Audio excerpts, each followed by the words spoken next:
රුපියලක් අතේදන් කරන්න තු ඔන්ලයින් පැසුවින් කම්ම හදාගන්න කැමතිද මේ විඩි අපි කතා කරමු ඔන්ලයින් පැසවින් කම්ම හදාගන්න පුළුවන් ක්‍රම පහක් ගැන පහක් නෙමේ අපි හයක් ගැනම කතා කර අවුරුදු ගානක් පුරා ඔන්ලයින් සල්ලිහන පුළුවන් ක්‍රම ගොඩක් මස්ට්‍රයි කරලා තියෙන ඒ අතරි මේ විද්දිත ඔබලන් ට්‍රයි කරල බලන්න පුල අති සාර්ථකම ක්‍රම කීපයක් ගැන තමයි අදමම කතා කරන්න යන්නේ එන සබස්ක්‍රයිබ් කරන්න ෆලෝ කරන්න අපි වීඩියෝට පලනි මෙතඩ්ඩක ඒයි ඇෆිලේට් මාර්කටින් ඇෆිලේට් මාර්කටින් කොම හිතන්නේ ගොඩක් අයට මතක් වෙන්න පුළුවන් ඇමසන් ඇෆිලේට් වගේව එතකොට කලික් බෑන්ක් වගේව නමුත් මේ වීඩියෝකින් අපි කතා කරන්න ඒ වගේ දේවල් ගෙන ඉරට පොඩ්ඩක් වෙනස් ඒයි ඇෆිලේට් මාර්කටින් ඉතින් ඊට කලින් කවුරඩි දන්න තැන් ඇෆිලේට් මාර්කටින් කියන මොකක්ද කියලා මගේ YouTube channel එකේ තියෙනවා වීඩියෝස් වගේ ඒ ටික බලන්න ඔයාලා ඕන තරම් දැකලා ඇති මේ විදිහට ඕන තරම් AI tools තියෙනවා එක එක වැඩවලට එතකොට graphic design වගේ වැඩවලට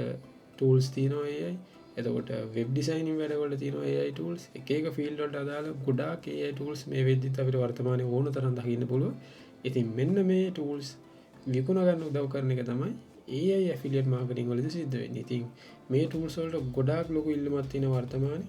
ඒ නිසාම අපිට විකුණ ගන්න සෑහෙන දුරට පහසුවක් තියෙනවා සමහර tools. ඉතින් මේ tools අපි විකුණන්න උදව් කරන එක තමයි AI affiliate marketing වලදී වෙන්නේ. ඉතින් මේ විකුණ ගන්න උදව් කරන එකෙන් අපිට හම්බ වෙනවා ඒකෙන් කමිෂන් එකක්. ඉතින් මේ කමිෂන් එක තමයි අපේ ආදායම වෙන්නේ. කොහොමද මේක කරන්නේ? මේක කරන්න ක්‍රම ගොඩක් තියෙනවා. ඉතින් මම පොඩ්ඩක් සරල ක්‍රමයක් කියලා දෙන්නම්. ඔයාලට පුළුවන් AI tool එකක් use කරන්න ChatGPT වගේ. ඉතින් ඔයාලට තියෙන්නේ ඔයාලා තෝරා ගන්න එහෙම නැත්නම් මේ විකුණ ගන්න තෝරා ගන්න affiliate marketing කරන්න තෝරා ගන්න product එක. එහෙම නැත්නම් මේ මොකක් හරි software එක හරි tool එක හරි මේ website එක හරි මොකක් හරි ඒ product එක නැත්නම් ඒ service එක සම්බන්ධව ChatGPT use කරලා contents ටිකක් හදා ගන්නවා. සමහරට ආටිකල් එකක් වෙන්න පුළුවන් සමහරට post එකක් මොකක් හරි වෙන්න පුළුවන්. ඉතින් මේ වගේ post එකක් හදා ගන්න අපිට social media platforms වල share කරන්න පුළුවන් වෙන්නේ. ඉතින් මේක තමයි සරලවම මේකෙදි මූලික පියවර විදියට අපි කරන්නේ. ඊට පස්සේ අපිට පුළුවන් ওই LinkedIn එතකොට Reddit, Quora එතකොට X වගේ platforms වල නැත්නම් ඒ වගේ social media වල මෙන්න මේ software එක ගැන නැත්නම් ඔයාලා මේ තෝරාගත්ත product එක ගැන post ටිකක් දාන්න ටික. ඉතින් මේක තමයි සරලවම සිද්ධ වෙන්නේ. ඉතින් මේක තව ඔයගොල්ලන්ට පොඩ්ඩක් strategically හරියට plan කරලා කරන්න සිද්ධ වෙනවා. ඉතින් සරලවම සිද්ධ වෙන්නේ ඒක. එතකොට මේ හදාගන්න content එක ඇතුලේ අපිට පුළුවන් අපේ affiliate link එක දාන්න. ඉතින් කවුරු හරි කෙනෙක් ඒ product එක ගැන දැනගෙන එතකොට ඔයාගේ post එක හරහා දැනගෙන කවුරු හරි ඔයාගේ affiliate link එක use කරලා purchase එකක් කරොත් නැත්නම් ඒ product එක මිලදී ගත්තොත් ඔයාලට ඒකට අදාළ කමිෂන් එක හම්බ වෙනවා. ඉතින් ඔක තමයි සරලවම සිද්ධ වෙන්නේ. සරල සිද්ධියක් වෙන්නේ. හැබැයි මේක පොඩ්ඩක් හරියට ප්ලෑන් කරලා ප්‍රොමෝට් කරන්න වෙනවා. මොකද නැත්තම් අපි පෝස්ට් එකක් හැදුවා කියලා එකපාරට කවුරුත් ගන්න බලන් ඉන්නේ. ඉතින් කොහොමද වාගේ ඔඩියන්ස් එක ටාගට් කරලා හරියට වාගේ මේ AI tool එක ප්‍රොමෝට් කරන්න කියන එක ගැන ටිකක් සැලසුමක් ඇතුව වැඩේට බැස්සන හරිම ලේසියෙන් ඔයාලට පුළුවන් හොඳ ආදායමක් ගන්න මේ මෙතෙඩ් එක යූස් කරලා. මේක දැනටමත් ගොඩාක් දෙනෙක් කරනවා. ඉතින් ඕන තරම් වල දැකලා AI tool සම්බන්ධව post එහෙම තියෙනවා social media වල. ඉතින් ඒගොල්ලොත් කරන්නේ ඔකම තමයි. ඉතින් අද මේ කතා කරන හැම දෙයක් ගැනම step by step කරන විදිය ගැන මම වෙන වෙනම videos කරන්නම් ඉස්සරහදී. ඉතින් subscribe කරලා follow කරලා තියාගන්න. එතකොට ඒවා දාපු ගමන් බලන්න බලා ගන්න පුළුවන්. ඉතින් දෙවෙනි method එක විදිහට මම කතා කරන්න යන්නේ YouTube automation. මම හිතන්නේ මේකත් ඕන තරම් වල YouTube එකේ videos බලනවා නම් දැකලා ඇති. සමහරවිට කාගේවත් මූණක් එහෙමත් නැහැ. AI tools use කරලා සමහරවිට AI photo generate කරලා AI video generate කරලා සමහරවිට voice over හදලා AI වලින්. එතකොට ඇත්තටම කිව්වොත් මිනිස්සෙක් පිටිපස්සේ ඉඳලා ඒ YouTube channel එකේ කරලා තියෙන වැඩ කටයුතු ටික ඉතාම අඩුයි. ඔක්කොම AI tools තමයි use කරලා තියෙන්නේ. editing වලටත් සෑහෙන දුරට use කරලා තියෙන්නේ. CapCut එහෙම use කරලා AI ටෙක්නොලොජි එක තමයි සෑහෙන දුරට යූස් කරලා තියෙන්නේ. මේ කාරණාව තමයි මම දෙවෙනි කාරණාව විදිහට තෝරගත්තේ YouTube automation. කොහොමද මේක කරන්නේ? මේක කරන එකත් එච්චරම අමාරු වැඩක් නෙමෙයි. ඔයාලට සරලවම පුළුවන් මොකක් හරි niche එකක් තෝරගන්න. ඒ කියන්නේ ඔයාලා කතා කරන්න කැමති නැත්නම් YouTube channel එක කරන්න කැමති topic එකක් ඉස්සලා තෝරගන්න එක. මොකද topic එක ඉතාම වැදගත්. මොකද topic එක අනුව තමයි ඔයාලට viewers එනවද නැද්ද කියලා ගොඩාක් වෙලාවට තීරණය වෙන්නේ. ඉතින් මිනිස්සු වැඩිපුර උනන්දුවක් දක්වන බලන ඒ වගේ මොකක් හරි ටොපික් එකක් තෝරගත්තා නම් සෑහෙන දුරට ලේසි ඉක්මනට විවර්ස් ටිකක් වැඩි කරගන්න සබ්ස්ක්‍රයිබර්ස්ලා ටිකක් වැඩි කරගන්න ඉතින් මේකෙදි ඉස්සල්ලාම කරන්න ඕනේ ඉතින් සරලවම නිෂ් එක තෝරගන්න එක තමයි. දෙවෙනියට ඔයාලට පුළුවන් දැන් කලින් අපි chat GPT ගැන කතා කරා වගේම මේකෙදි chat GPT use කරලා ඒකට අවශ්‍ය ස්ක්‍රිප්ට් එකක් එතකොට ඔය 11 labs වගේ tool එකක් use කරලා ඔයාලට පුළුවන් voice over එකක් හදාගන්න. ඉතින් editing කරන්නත් CapCut වගේ නැත්නම් ඔය runway වගේ softwares use කරන්න පුළුවන් tools. ඒ ඔක්කොම AI technology එක තමයි ගොඩාක් use වෙන්නේ. ඉතින් මෙන්න මේ වගේ දේවල් ටිකක් use කරලා ඔයාලට පුළුවන් මේ වීඩියෝස් හදාගන්න. එතකොට ඔය ෆොටෝ ජෙනරේටින් ටූල්ස් ගොඩාක් use වෙනවා සාමාන්‍යයෙන් ඔය වීඩියෝ හදනකොට. එතකොට මේ මොකද්ද වීඩියෝ ජෙනරේට් කරන මේ AI tool එහෙම ගොඩාක් use වෙනවා. වර්තමානයේ ඔය YouTube automation පැත්තට යන වීඩියෝස් ගොඩාක් හැදෙන්න. ඉතින් ඔයාලට පුළුවන් මේ ක්‍රමේ try කරලා බලන්න. මේ ක්‍රමයෙන් ඔයාලට පුළුවන් YouTube monetization on කරලා YouTube එක හරහා සල්ලි හොයන්න. එහෙම නැත්නම් YouTube AdSense හරහා ස්ථිර ආදායමක් හදාගන්න පුළුවන්. passive income එකක් හදාගන්න පුළුවන්. ඊට අමතරව කලින් මම පළවෙනි method එකේ කතා කරා AI affiliate marketing කියලා. ඉතින් ඔයාලා නිකමට හරි ඔයාලා වීඩියෝස් කරන්නේ මෙන්න මේ AI tool සම්බන්ධව මොන හරි ගැන නම් ඔයාලට පුළුවන් මේ YouTube channel එක හරහා ඒ AI tools promote කරන්න. description එකේ දාන්න පුළුවන් ඔයාගේ affiliate links. එතකොට ඒ tools ගැන ඔයාලා හොඳ content හදුවා නම් හොඳ නරක review කරලා කැමති විදිහකට videos ටිකක් හදුවා නම් ඔන්න ඒකත් එක්කම description එකේ දැම්මම නම් ඔයාලගේ affiliate link එක අන්න එහෙමත් sale එකක් ගන්න පුළුවන්. එතකොට පළවෙනි method එකයි දෙවෙනි method එකයි එකට ගෙනියන්නත් පුළුවන්. තුන්වෙනි method එක digital products. digital products කියන්නේ ටිකක් ලොකු ඉතිහාසයක් තියෙන online business එකක්. ඉතින් මේක කොහොමද කරන්නේ? මේක මොකද්ද වෙන්නේ කියලා මම පොඩ්ඩක් පැහැදිලි කරන්න. සාමාන්‍යයෙන් ඔයාලා ඕන තරම් දැකලා ඇති ඔය Canva templates වගේ ඒවා fonts වගේ ඒවා එතකොට AI generate කරපු photos videos වගේ දේවල් එතකොට සමහර ඔය Notion templates වගේ ඒවා එතකොට website වල සමහර WordPress template වගේ ඒවා වගේ ඕන තරම් පොඩි පොඩි වගේ digital item අපිට හොයාගන්න පුළුවන්. ඉතින් මෙන්න මේ digital items sell කරන එක තමයි මේකේදී සරලවම සිද්ධ වෙන්නේ. ඉතින් කොහොමද කරන්නේ? සාමාන්‍යයෙන් digital products එකක් sell කරන්න ලේසිම තැනක් තමයි මේ Etsy වගේ sites.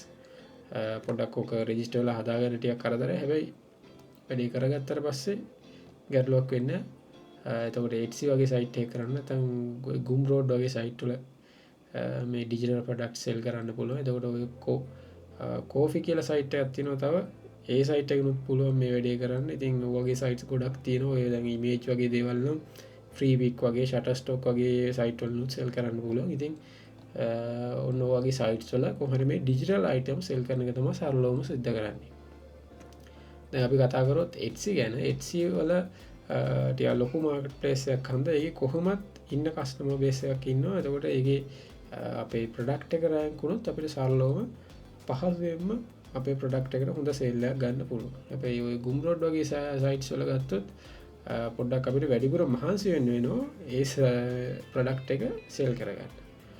මොකද දැන් ඒකට එන customer base එක පොඩ්ඩක් දැන් ඔය Etsy වගේ site වලට සාපේක්ෂව සෑහෙන අඩුයි.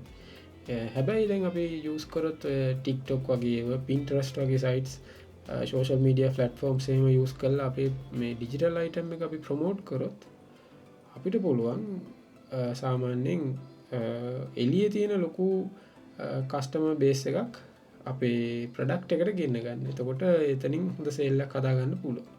ඉතින් මෙන්න මේ වගේ ක්‍රම ටිකක් use කරලා අපිට පුළුවන් digital products sell කරන්න. ඉතින් මේ ගැනත් මම පොඩ්ඩක් ඉදිරියේදී වෙන වීඩියෝ එකකින් වෙනම step by step කරන්නේ කොහොමද කියලා පැහැදිලි කරන්නම්. අදට මේ ඇති. හතරවෙනි method එක. TikTok dropshipping. dropshipping නම් මම හිතන්නේ අහලා ඇති ගොඩක් දෙනෙක්. පහුගිය කාලේ සෑහෙන ජනප්‍රිය වෙච්ච මාතෘකාවක් අවුරුදු කිහිපයකට කලින්. හැබැයි දැන් නම් එච්චරම ජනප්‍රිය මාතෘකාවක් නෙමෙයි. සාමාන්‍යයෙන් eBay, AliExpress වගේ site වලින් ලංකාවේ ගොඩක් අය dropshipping කරා. ඉතින් YouTube එක ඕන තරම් මේ ගැන content නැති මොකද්ද මේකෙදි වෙන්නේ කියලා හරියට තේරුම් ගන්න පුළුවන්. මේ videos බලලා මම පොඩ්ඩක් දන්නේ නැති කෙනෙක් ඉන්නවනේ පොඩි පැහැදිලි කිරීමක් කරන්න. dropshipping වලදී සරලවම වෙන්නේ ඔයාලා මොකක්වත් ප්‍රොඩක්ට් එකක් මිලදී ගැනීමක් කරන්නේ නැහැ. ඒ කියන්නේ රුපියලකවත් ඉන්වෙස්ට්මන්ට් එකක් කරන්නේ නැහැ. හැබැයි ඔයාලා කරන්නේ ප්‍රොඩක්ට් එක විකුණන කෙනෙක්ගෙන් කතා බහ කරලා යාව සෙට් කරගන්නවා ඒ ප්‍රොඩක්ට් එක මිලදී ගන්න. හැබැයි ගන්නෙ නැහැ. ඔයා කරන්නේ ඒ ප්‍රොඩක්ට් එක අරගෙන ඒ ප්‍රොඩක්ට් එකේ විස්තර අරගෙන ඔයා රිවිව් එකක් නැත්තම් මොකක් හරි කන්ටෙන්ට් එකක් TikTok එකේ හදනවා. හදලා දානවා. එතකොට ඔයා දාන්නේ ඔයා අර එක කතා කරපු අයිටම් එක ගැන ඔයාටත් ලාභයක් තියාගෙන තමයි ඔයා ප්‍රොඩක්ට් එක ගැන විස්තර කරලා ඒකේ ප්‍රයිස් එක දාන්නේ. එතකොට හදිස්සියවත් ඒ ප්‍රොඩක්ට් එක ඒ බාල් වීඩියෝ එකක් බලන කෙනෙක් මිලදී ගත්තොත් ඔයාට පුළුවන් ඒ මිලදී ගන්න මුදලින් අයිටම් එක කතා බහ කරගත්ත කෙනාට එයාගේ කොටස යවන්න. එතකොට එයා ගානට කස්ටමර්ට යවයි. ඉතින් ඕක තමයි මේකෙදි සරලවම සිද්ධ වෙන්නේ. ඉතින් ඔයාට කරන්න තියෙන හරි සරල වැඩක්. මොකක් හරි අයිටම් එකක් නැත්නම් ප්‍රොඩක්ට් එකක් සර්විස් එකක් හොයාගන්න එක තමයි පොඩ්ඩක් මහන්සි වෙලා කරන්න තියෙන්නේ. ඉතින් ඒ මහන්සි වෙලා කරලා ඔයාලට පුළුවන් ඒකට සම්බන්ධ වීඩියෝ එකක් හදලා TikTok එකේ දාලා ඒකෙන් සල්ලි ගන්න.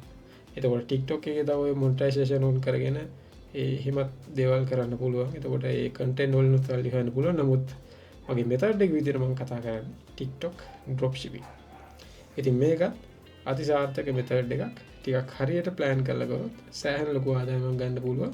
එතකොට තව ඔයාලට පුළුවන් මේ TikTok drop shipping කරන්න ඔය Sendrop CJ drop shipping වගේ sites තියෙනවා. එතකොට ඒ ඇතුලේ තියෙන්නේ තනිකර products. එතකොට මෙන්න මේ sites හරහා ඔයාලට products හොයාගන්න පුළුවන්. උදාහරණයක් විදිහට ඔයාලා දැන් පිටරට audience එකක් target කළා නම් ඔයාගේ product එක ඔයා හොයාගෙන ප්‍රොමෝට් කරන්න බලාපොරොත්තු වෙන්නේ. එතකොට ඔයාලට මෙන්න මේ Sendrop CJ drop shipping වගේ sites වලින් ඔයාලට ඕන තරම් products හොයාගන්න පුළුවන්. එතකොට මේ products අරගෙන ඔයාලට පුළුවන් ඒ product ප්‍රොමෝට් කරලා ඔයාලට ඒකෙන් කමිෂන් එකක් ගන්න. ඉතින් මේකේ සරලව වෙන්නේ drop shipping එකක්. නමුත් මේක නිකන් affiliate marketing වගේ type එකකටත් ටිකක් ගලපන්න පුළුවන්. හැබැයි මේකේ සරලව සිද්ධ වෙන drop shipping වගේ දෙයක්. ඉතින් මේකත් ඔයාලට 2025 සහ ඉදිරියට try කරලා බලන්න පුළුවන් සාර්ථක මෙතඩ් එකක් විදිහට හඳුන්වන්න පුළුවන්. ඊළඟට කතා කරමු අපි AI freelancing. freelancing නම් මම හිතන්නේ හඳුන්වා දීමක් අත්‍යවශ්‍යම නැති තරම් ඔන්ලයින් සාමාන්‍යයෙන් මුදලක් හොයා ගන්න try කරන හැම කෙනෙක්ම වගේ මේ freelancing ගැන දන්නවා. ඉතින් මම හදිස්සියවත් දන්නේ නැති කෙනෙක් ඇති කියලා හිතලා මම පොඩි පැහැදිලි කිරීමක් කරන්න. ඉතින් freelancing වලදී සරලවම සිද්ධ වෙන්නේ ඔයාලට තියෙන ඔයාලගේ ස්කිල් එකක් සෙල් කරන්න. ස්කිල් එකක් සෙල් කරන්න ඕන තරම් අපිට ඉන්ටර්නෙට් එක ඇතුළේ platforms හොයාගන්න පුළුවන්. ඉතින් උදාහරණයක් විදිහට ගොඩාක් ජනප්‍රියයි ඔය freelancing platforms ගත්තොත් ඔය Fiverr වගේ ඒවා, Upwork වගේ ඒවා, freelancer.com වගේ ඒවා. එතකොට ඔය people for hour කියලා තව sites තියෙනවා. ඔයගේ ගොඩක් තියෙනවා. ඉතින් මෙන්න මේ වගේ sites සෑහෙන ජනප්‍රියයි වගේම ගොඩක් දෙනා ලංකාවේ කරනවා. ඉතින් මම ඒ අතරින් පොඩ්ඩක් අද කතා කරන්න යන්නේ AI freelancing ගැන. ඉතින් මේකෙදි සරලවම සිද්ධ වෙන්නේ ඔයාලට තියෙන්නේ AI related skill එකක් මෙන්න මේ වගේ sites වල sell කරන්න. ඉතින් දැන් අපි ගත්තොත් උදාහරණයක් විදිහට දැන් වර්තමානයේ ගොඩක් AI tools එනවනේ. එතකොට AI tools related දේවල් ඔයාලට හදන්න පුළුවන්. උදාහරණයක් විදිහට ඔයාලට AI photo generate කරන්න පුළුවන්. එතකොට වීඩියෝ ජෙනරේට් කරන්න පුළුවන්. එතකොට බ්ලොග් කන්ටෙන්ට් එකක් ආටිකල් එකක් ලියන්න පුළුවන්. එතකොට වොයිස් ඕවර් එකක් ජෙනරේට් කරන්න පුළුවන්. මෙන්න මේ වගේ AI සම්බන්ධයෙන් සම්බන්ධ කරගෙන ඔයාලට කරන්න පුළුවන් වැඩ ටිකක් තියෙනවා වර්තමානයේ. එතකොට මෙන්න මේ වගේ items නැත්නම් මේ වගේ skills දැන් ඔය Fiverr Upwork වගේ sites වල එතර ලොකු කම්පිටිෂන් එකක් දැනට නැහැ. විශේෂයෙන්ම දැන් ඔය Fiverr වගේ site එකක් ගත්තොත් ඒකේ ඔයාලට gigs එහෙම හදන්න පුළුවන්. එතකොට ඒ gigs වල ගත්තොත් AI categories වල තියෙන competition එක වර්තමානයේ සෑහෙන අඩුයි. ඉතින් ඔයාලට තියෙන්නේ මෙන්න මේ වගේ skill එකක් හොයාගෙන ඒකට අදාළව ඔයාලගේ gig එකක් දාන එක. එතකොට මේකත් වර්තමානයේ ඔයාලට try කරන්න පුළුවන්. මම හිතනවා සුවිශේෂීම passive income method එකක් විදිහට අපිට හඳුන්වන්න පුළුවන්. මේක ඇත්තටම වර්තමානයේ try කරන්න පුළුවන්. ඉතින් තව අවුරුද්දක් දෙකක් ගියාට පස්සේ සමහර විට මේක එච්චර වැඩ කරන්නේ නැති වෙයි, effective නැති වෙයි. නමුත් වර්තමානයේ competition එක අඩුයි. මොකද තාම මේක අවධානයට ලක් වෙමින් තියෙන skills ටික set එකක් නිසා දැම්ම try කරලා බලන්න අනිවාර්යෙන් වැඩ කරයි ගොඩක් දුරට. ඊළඟට කතා කරමු අපි Amazon KDP ගැන. Amazon KDP කියන්නේ නම් ඉතාම දිග ඉතිහාසයක් තියෙන ඔන්ලයින් බිස්නස් එකක්. ඉතින් මේකෙදි සරලවම සිද්ධ වෙන්නේ ඔයාලට තියෙන Amazon එකේ පොත් විකුණන. පොත් විකුණනකොට ඔයාලා මොනවත් පොත් ලියන්න කරන්න මොනවත් දෙයක් නැහැ. ඔයාලට තියෙන්නේ ඔයාලට මොකක් හරි ස්කිල් එකක් තියෙනවනේ ඩිසයිනින් පැත්තට. ඔයාලට පුළුවන් පොතක් ඩිසයින් කරන්න. කලරින් බුක් එකක්, එතකොට ඔය පොඩි ලෝ කන්ටෙන්ට් බුක්ස් වගේ දේවල්, එතකොට සමහරවිට පොඩි ඇක්ටිවිටි බුක්ස් පොඩි අයගේ එහෙම සමහරවිට ඔය ලොකු අය එහෙමත් යූස් කරනවා මේ කලරින් බුක් නම් ඔය මැන්ඩලා වගේව. ඉතින් අන්න ඒ වගේ මොන හරිම එකක් හදාගන්න පුළුවන් ස්කිල් එකක් තියෙනවනම් ඉතින් දැන් ස්කිල් එකක් තියෙනකොට ඇත්තටම මේ දැන් මේ මොනවද Amazon KDP එකේ දාන බුක්ස් එහෙමත් ඕන තරම් AI tool use කරලා හදනවා. ඉතින් ඔය මොකද්ද Midjourney වගේ Leonardo AI වගේ tools use කරලා ඕන තරම් ඔය coloring books වගේ වෙන හදන්න පුළුවන් හරිම පහසුයි. ඉතින් මොකක් හරි මේ වගේ tool එකක් use කරලා හරි නැත්නම් ඔය Canva වගේ tool එකක් use කරලා හරි InDesign, Photoshop, Illustrator වගේ tool එකක් use කරලා හරි ඔයාලට තියෙන්නේ පොතක් හදන එක. පොත හදලා ඔයා ඩිසයින් එක විතර Amazon KDP එකට අප්ලෝඩ් කරනවා. කවුරු හරි කෙනෙක් ඒ පොත සල්ලි දීලා ගත්තොත් එයාලා print කරලා කෙලිම එක කස්ටමර්ට යවනවා. ඔයාලට හැම පොතකටම යම් කිසි ගාණක් හම්බ වෙනවා. ගාණක් කියන්නේ ඒ ගාණ ඔයාලට තීරණය කරන්න පුළුවන්. ඔයාලට කැමති ගාණට ඔයාලට සෙල් කරගන්න පුළුවන්. ඉතින් Amazon එකේ වැඩිපුර මොනවද විකිරෙන පොත් ඒ ගැන පොඩි රිසර්ච් එකක් කරලා YouTube එකේ ඕන තරම් වීඩියෝස් තියෙනවා මේක. try කරලා බලන්න පුළුවන්. ඕනනම් ඉදිරියේදී මම කොහොමද මේ ගැන වීඩියෝ එකක් කරන්න බලාපොරොත්තු වෙනවා. ඉතින් එතකොට බලන්න පුළුවන්. ඉතින් හදිසි කට්ටියට දැම්ම ගිහින් YouTube එකේ search කරලා Amazon KDP ගැන පොඩ්ඩක් ස්ටඩි කරලා මේ ක්‍රමේ try කරලා බලන්න පුළුවන්. ටිකක් විතර අභියෝගයක් වෙන්න පුළුවන් ඔය Amazon KDP එකේ account එකක් හදාගන්න එක. මොකද සමහර වෙලාවට ඔය phone verification එහෙම කරගන්න අමාරුයි ලංකාවේ phone numbers එක්ක. වර්තමානයේ පොඩ්ඩක් ඒක සෑහෙන challenging දෙයක්. ඉතින් ඒ අරින්න වෙන ගැටලුවක් නෑ. ඒකත් අපිට පොඩ්ඩක් කරගන්න පුළුවන් බැරි නෑ. මම ඒ ගැන වීඩියෝ එකක් කරද්දී ඒ ගැන පැහැදිලි කරලා දෙන්න. කොහොම හරි මේකට ලොකු ඉතිහාසයක් තියෙන Amazon KDP වලට. හැබැයි වර්තමානයේ මේක හොඳටම වැඩ කරන මෙතඩ් එක. ඔයාලා try කරගන්න පුළුවන්. Pinterest, TikTok වගේ social media platforms use කරලා මේ පොත් ප්‍රොමෝට් කරගන්නත් පුළුවන්. එහෙම සේල් ගන්නත් පුළුවන්. ඕන ඇඩ් දාලා මේ සල්ලි తీරවන ඉන්වෙස්ට්මන්ට් එකක් කරන්න කැමති අය ඇඩ් දාලා ප්‍රොමෝට් කරගන්නත් පුළුවන්. ඉතින් මේක පොඩ්ඩක් ස්ටඩි කරලා කරන්න පුළුවන්. මම කරන්න ඕන සබ්ජෙක්ට් එකක්. ඇත්තටම මේ නිකන් එකපාරට try කරනවට වඩා හොඳයි ටිකක් ස්ටඩි කරලා කරන එක. මොකද මේ මාකට් ප්ලේස් එකේ කොහොමද හැසිරීම මොන වගේ පොත්ද යන්නේ කියන එක ගැන හොඳ අවබෝධයක් අරගෙන පොතක් හදන එක තමයි හොඳම දේ. ඉතින් 2025 ඉඳලා ඉදිරියට passive income එකක් හදනවනම් මේකත් ඊටමත් සාර්ථකව මෙතඩ් එකක්. ඉතින් මේ ක්‍රම 6 ගැන තමයි මේ වීඩියෝ එකෙන් මම කතා කරන්නේ. ඉතින් ඔයාලගේ අදහස් ප්‍රශ්න තියෙන ඒවා කමෙන්ට් එකක් දාන්න. ඒ වගේම subscribe කරන්න, follow කරන්න. ඒ අදහස් එක්ක අපි බලමු ඊළඟ වීඩියෝ එක ගැන මොකක්ද කරන්න කියලා. විශේෂයෙන්ම අපි මේ අද කතා කරපු දේවල් ගැන මම එකින් එක පැහැදිලි කිරීමක් කරන්නම් ඉදිරි වීඩියෝ වලින් step by step. එතකොට දන්නේ නැති කෙනෙක්ට ටිකක් හොයාගන්න කම්මැලි කෙනෙක්ට ඒ වීඩියෝස් බලලා ඔයගලන් try කරලා බලන්න පුළුවන්. එහෙනම් ඊළඟ වීඩියෝ එකේ අපි හම්බෙමු.